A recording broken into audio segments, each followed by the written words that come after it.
Good morning, all of you. Today, I will discuss the lecture on the topic right to equality.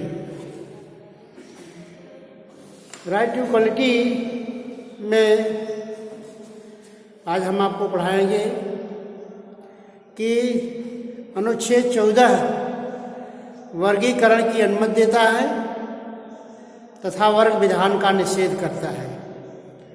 Article 14 permit the classification and prohibits the class legislation. Article 14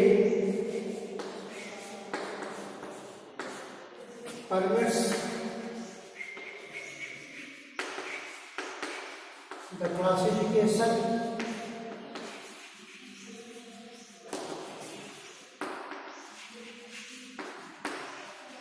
and prohibits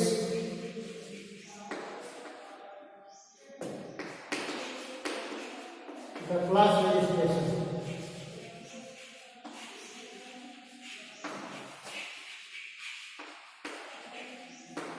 Article 14 permits the classification and prohibits the class legislation. इसका तात्पर्य है कि अनुच्छेद 14 वर्गीकरण की अनुमति देता है,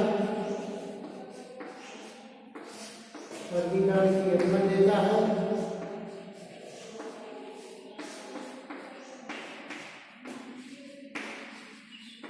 एवं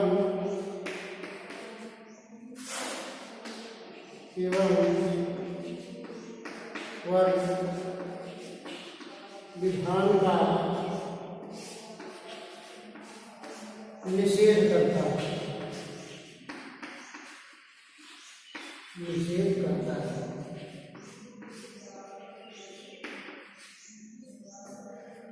यह कथन अनुच्छेद 14 वर्गीकरण की अनुमति देता है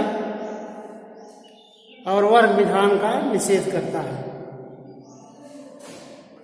समता विधि के समक्ष समता का तात्पर्य यह नहीं है कि सभी व्यक्ति विधि के समक्ष समान हों, अर्थात प्रत्येक व्यक्ति के लिए उनकी स्थिति के अनुसार भिन्न विधि हो सकती है, तो ऐसी भिन्न विधि विभिन्न व्यक्तियों पर भिन्न भिन्न रूप से लागू हो सकती है। अर्थात प्रकृति तथा योग्यता के अनुसार व्यक्ति भिन्न हो सकते हैं और उनके बीच भिन्न विधि भी लागू हो सकती है। राइट टू इक्वलिटी का मतलब यह नहीं है कि प्रत्येक विधि सभी व्यक्तियों पर समान रूप से लागू हो। इसमें वर्गीकरण का विधान किया गया है, क्लासिफिकेशन किया जा सकता है। अर्थात व्यक्ति अगर भिन्न वर्ग का है, उसकी परिस्थिति भी भिन्न है, तो ऐसी परिस्थिति में ऐसे व्यक्तियों पर भिन्न विधि लागू हो सकती है। ऐसा इसलिए किया गया है कि देश की भौगोलिक स्थिति विभिन्न तरह की है। अगर सभी व्यक्तियों पर समान विधि लागू की जाएगी तो ऐसी विधि जो है वह न्यायसंगत नहीं होगी, क्योंकि जैसे पर्वतीय संवर्ग, मैदानी संवर्ग, पर्वतीय संवर्ग के लोग जो है अत्यंत दयनीय स्थिति में रहते हैं। उनके लिए अगर भिन्न विधि अगर नहीं बनाई जाएगी, अगर उनके लिए भिन्न विधि का निर्धारण नहीं किया जाएगा तो वह अनुच्छेद 14 का उल्लंघन होगा। इसका तात्पर्य है अगर उनकी स्थिति भिन्न है, भिन्न परिस्थितियों में रहने वाले लोग हैं, तो उनके अनुसार भिन्न विधि भी बनाई जा सकती है। यह राइट टू इक्वलिटी का किसी ढंग से उल्लंघन नहीं माना जाएगा। इसलिए अनुच्छेद 14 कहता है कि article 14 permits the classification and it prohibits the class legislation. Article 14 जो है वर्गीकरण की अनुमति देता है, अर्थात एक वर्ग में शामिल कीजिए व्यक्तियों वस्तुओं के मध्य जो है दूसरे वर्ग में शामिल किए गए व्यक्तियों और वस्तुओं के मध्य जो है विभेदकारी नहीं होना चाहिए। अगर भिन्न वर्ग के व्यक्ति हैं तो उनके मध्य विभेद किया जा सकता है। इस तरह से व्यक्तियों और वस्तुओं के बीच जो संबंध है उनके अनुसार क्लासिफिकेशन किया जा सकता है। तो अनुच्छेद 14 के अनुसार यह कहा गया है कि जो है यह वर्गीकरण की अनुमति प्रदान करता है, लेकिन वर्ग विधान का निषेध करता है। क्लास लेजिस्लेशन नहीं करता, लेकिन अगर भिन्न तरह के लोग हैं, भिन्न अवस्था में रह रहे हैं, तो उनके लिए भिन्न विधि भी लागू की जा सकती है। वह किसी ढंग से अनुच्छेद 14 के उल्लंघन नहीं माना जाएगा। अर्थात वहां पर मनमानापन की स्थिति नहीं होगी, स्वेच्छाचारी कानून नहीं होगा, ऐसा कानून न्याय संगत माना जाएगा। इस तरह से अनुच्छेद 14 को जो है देश की स्थितियों परिस्थितियों को ध्यान में रख करके लागू किया जा सकता है। अगर स्थितियां परिस्थितियां भिन्न हैं, ऐसी स्थिति में जो भिन्न विधि लागू की जाएगी किसी तरह से अनुच्छेद 14 के अंतर्गत मनमानापन का लक्षण नहीं माना जाएगा। तो अनुच्छेद 14 के अंतर्गत दो सिद्धांत प्रतिपादित किए गए हैं। आर्टिकल 14 के अंतर्गत दो सिद्धांत हैं। पहला सिद्धांत क्या है? पहला सिद्धांत है कि यह बोधगम अंतरक पर आधारित है। अनुच्छेद 14 है के बारे में कहा गया है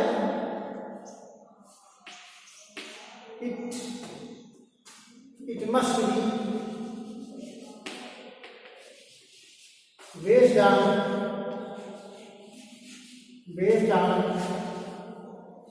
intelligible differentia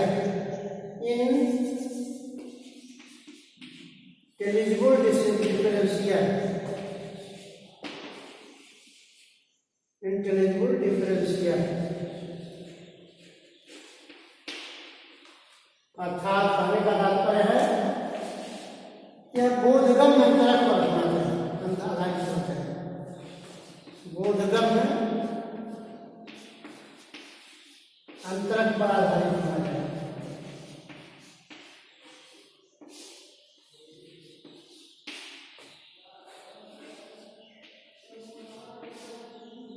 बोधगम अंतरक पर आधारित होता है।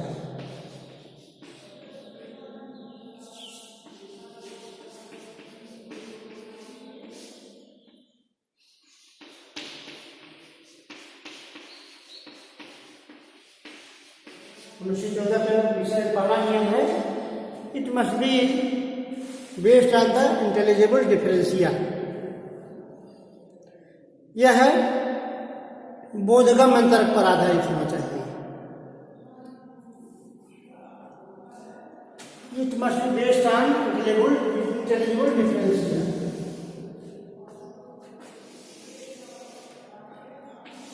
अनुच्छेद 14 है यह बोधगम अंतरक पर आधारित है। दूसरा है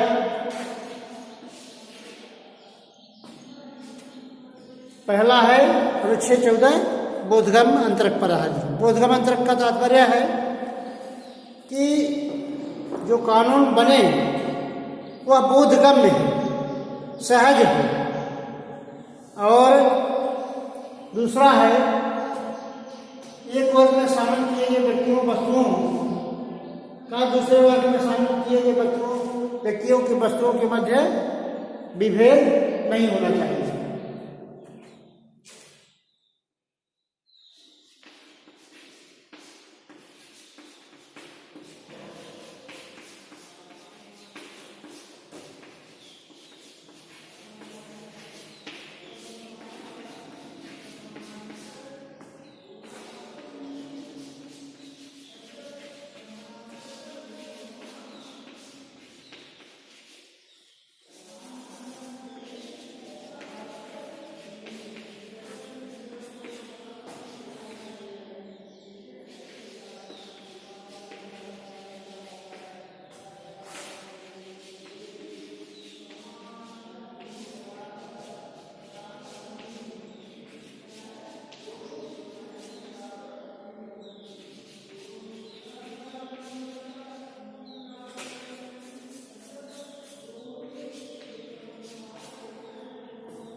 तो यह बोधगम्य अंतरंग पर आधारित होना चाहिए। कैसे? एक वर्ग में शामिल किए गए व्यक्तियों वस्तुओं के मध्य विभेदकारी नहीं होना चाहिए। ठीक, पहला है it must be based on equivalent differentia, बोधगम्य अंतरंग पर शामिल होना चाहिए। कैसे होना चाहिए? क्योंकि एक ही वर्ग में शामिल किए गए व्यक्ति, अगर एक ही क्लास के लोग हैं, मैदानी संवर्ग के लोग हैं, पर्वतीय संवर्ग के लोग हैं, तो पर्वतीय संवर्ग के लोग क्या हैं? एक ही वर्ग के लोग हैं। एक ही वर्ग में शामिल किए गए व्यक्तियों वस्तुओं के मध्य कोई विभेद नहीं होना चाहिए। अगर उनके बीच एक तरह की विधि बनाई जाती है तो विभेदकारी नहीं है। ठीक है। और नियम कानून जो बने बोधगम्य हो, उसमें सहज सुस्पष्ट होना चाहिए। ठीक, ये तो पहला नियम है। ये क्या है? पहला नियम। दूसरा नियम है अंतरंग उसके उद्देश्य में तर्कसंगत संबंध होना चाहिए। अंतरंग तथा उसके उद्देश्य में तर्कसंगत संबंध होना चाहिए। अंतरंग तथा उसके उद्देश्य में तर्कसंगत संबंध होना चाहिए।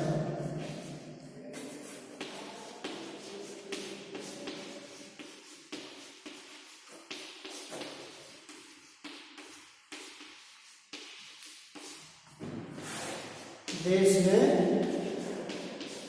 तर्कसंगत संबंध होना चाहिए।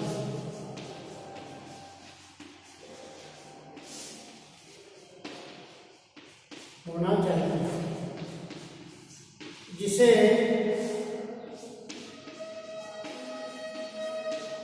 प्रश्नगत अधिनियम बनाकर के जिसे प्रश्नगत अधिनियम बनाकर मंत्रिमंडल प्राप्त करना चाहता है। मंडल प्राप्त करना चाहता है।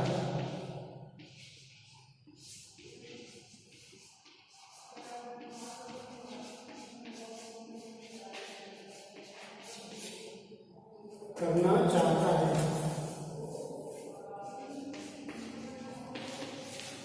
तो दो सिद्धांत हुए अनुच्छेद 14 का क्या कथन है कि अनुच्छेद 14 कहता है जो वर्गीकरण की अनुमति देता है और विधान का निषेध करता है।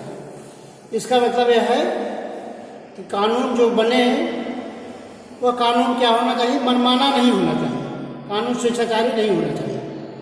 अगर मनमाना कानून होगा, स्वेच्छाचारी होगा, तो समता के नियम का उल्लंघन होगा, राइट टू इक्वलिटी के नियम का उल्लंघन होगा। नहीं, लेकिन उसका यह सिद्धांत बताया गया है अनुच्छेद 14 कि इन सिद्धांतों पर आधारित होना चाहिए। अगर इसके विपरीत है तो आर्टिकल 14 का वायलेशन माना जाएगा। पहला नियम है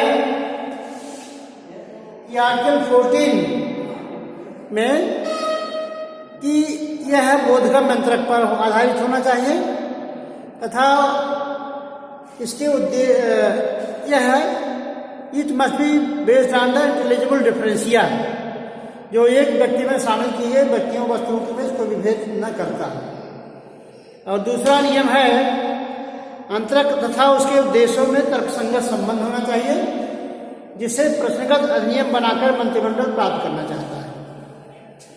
इस तरह से आर्टिकल 14 के अंतर्गत जो 10 सिद्धांत प्रतिपादित किए गए हैं वह समता के नियम के विपरीत हैं। आर्टिकल 14 का जो नियम बनाया गया है वह समता के नियम के विपरीत नहीं होना चाहिए। अगर समता के नियम के विपरीत है तो वह मनमानापन माना जाएगा। मीन्स कानून बने, वर्गीकरण तो होना चाहिए, लेकिन वर्गीकरण मनमाना नहीं होना चाहिए। अगर वर्गीकरण मनमाना है, स्वेच्छाचारी है, तो वह असंवैधानिक होगा। अनुच्छेद 14 के विरुद्ध होने के कारण असंवैधानिक होगा। इसलिए इसको दो सिद्धांत पर आधारित किया गया है कि अनुच्छेद 14 बोधगम्य अंतरंग पर आधारित होना चाहिए तथा जो कि एक वर्ग में शामिल किए गए व्यक्तियों तथा वस्तुओं के मध्य विभेद न करता हो, और अंतरंग तथा उसके उद्देश्य में तर्कसंगत संबंध होना चाहिए। अंतर तथा उसके उद्देश्य में तर्कसंगत संबंध होना चाहिए। कहने का तात्पर्य है, अगर कोई ऐसा कानून बनाया गया है तो उसके उद्देश्य में, कानून बनाने का क्या उद्देश्य था, उसमें एक तर्कसंगत संबंध होना चाहिए। अगर कानून का निर्माण किया गया है तो उसका उद्देश्य क्या था, यह सुनिश्चित होना चाहिए। ठीक, अगर तर्कसंगत नहीं है तो कानून मनमाना माना जाएगा। जिससे मंत्रिमंडल का क्या उद्देश्य था, मंत्रिमंडल अगर किसी उद्देश्य की प्राप्ति करना चाहता है कानून बना करके, तो मंत्रिमंडल का उद्देश्य क्या है यह सुनिश्चित होना चाहिए। अगर मंत्रिमंडल चाहता है, विधानमंडल चाहता है कोई ऐसा कानून बनाया जाए जिससे कि समता के नियम को आगे बढ़ाया जाए, तो ऐसी परिस्थिति में आर्टिकल 14 के अंदर कोई भी नियम बनाया जा सकता है। अगर ऐसा नियम बनाया गया है तो किसी ढंग से वर्गीकरण का जो है एक प्रकार होगा, वह जो है विधान का निषेध नहीं करेगा। तो आर्टिकल 14 में यह कहना अनुच्छेद 14 वर्गीकरण की अनुमति देता है, वर्ग विधान का निषेध करता है, यह कथन समुचित प्रतीत होता है। परवर्ती कुछ वादों में समता के नियम के कुछ नए आयाम जोड़े गए। मीन्स समता के नियम को विस्तृत कर दिया गया। एक महत्वपूर्ण केस आई, E P Royappa versus state of Tamil Nadu. E P रोयप्पा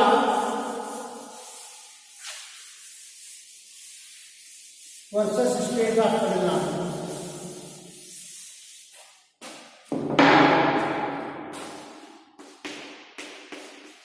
EP Royappa versus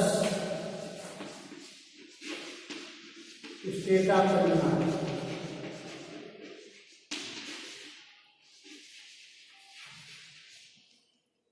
EP Royappa versus state of Tamil Nadu के केस में समता का जो है नया आयाम जोड़ा गया। इसमें उच्चतम न्यायालय के न्यायमूर्ति जस्टिस चंद्रचूड़ ने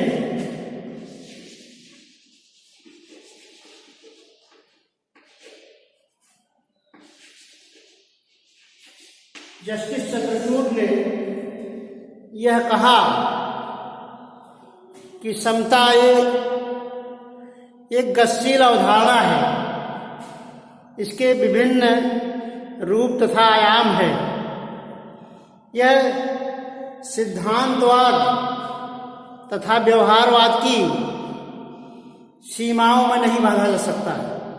अर्थात जो कुछ भी मनमाना है, जो कुछ भी स्वेच्छाचारी है, वह समता के नियम के विपरीत होगा।